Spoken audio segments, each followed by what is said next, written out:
Quand j'étais au cours moyen 2, mon maître me disait qu'au XVIIe siècle, mon arrière-grand-parent était déporté de l'Afrique pour aller travailler en Amérique. Quelques années plus tard, arrivé au lycée, cette même leçon m'a été réitérée. Et tout ce que moi je faisais, je bossais très fort cette leçon pour avoir des points et passer mes examens. Mais malheureusement pour moi en ce moment, et peut-être pour toi encore aujourd'hui, cette leçon, elle est plus profonde que ça.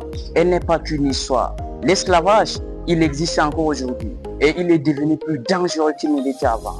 Dans cette vidéo, je vais te révéler la forme d'esclavage la plus dangereuse qui puisse exister aujourd'hui. Le plus important, c'est que tu sauras pourquoi tu dois à tout prix briser cette chaîne et aussi, je te montrerai comment briser efficacement et intelligemment la chaîne. Mais avant de commencer, si tu viens de découvrir la chaîne, je t'invite à t'abonner à la chaîne, à activer la cloche de notification et comme ça, tu ne manqueras plus aucun de mes contenus les plus inspirants à venir. L'esclavage le plus dangereux, le plus répandu qui puisse exister aujourd'hui, surtout chez nous les Africains, c'est la mentalité de pauvreté. Oui, le fait de faire croire qu'il faudra bosser, travailler toute une vie pour avoir de quoi manger, nous ruine au quotidien. Cette croyance qui a été ancrée dans nos cerveaux par nos proches, par nos parents ou même encore par notre entourage, nous ruine au quotidien. Alors, si tu fais partie de ceux qui se lèvent tôt le matin, passent toute une journée de boulot et qu'à la fin du mois, tu as du mal à vivre, je suis désolé de te l'annoncer. Tu te fais avoir. Tu es un esclave économique. Il a été d'ailleurs même dit que un esclave au XXIe siècle n'est pas seulement celui qui travaille dans la cour du roi, mais aussi et surtout celui qui vend complètement son temps contre de l'argent qui ne lui permet même pas de subvenir à ses propres besoins. Si tu travailles depuis 10 ans, 15 ans, 20 ans et que tu as du mal à vivre, tu te fais avoir. Tu es prise à la fois d'un point pour parler comme Kiyosaki.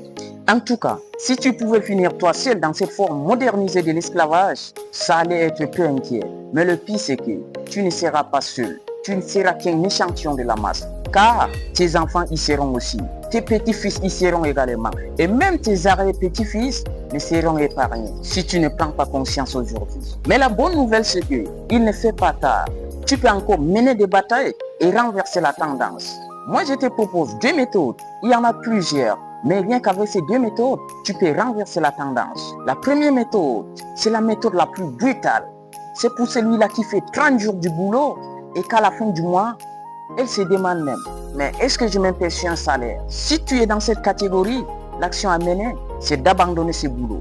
Oui, abandonne ce travail, tu l'as bien compris. Tu te dis peut-être déjà mais quelle action entreprendre après avoir démissionné?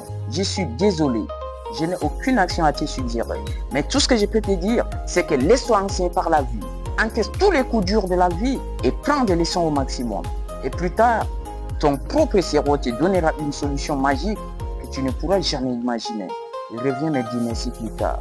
La deuxième méthode, c'est la méthode connue de tous les riches. C'est la règle de 1/10. Elle stipule que tous les 1/10 de ce qui passe entre tes mains te revient tel que soit l'urgence. Ça, les riches l'ont compris depuis la nuit des temps.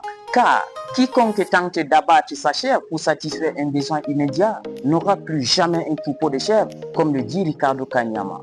Je pense que cette vidéo t'a apporté un plus. Et si c'est le cas, n'oublie pas de t'abonner, de la liker et de partager au maximum avec tes amis. Et moi, je te donne rendez-vous à la prochaine vidéo. Et surtout, n'oublie pas que la solution à l'équation de la réussite n'est rien d'autre que la pensée.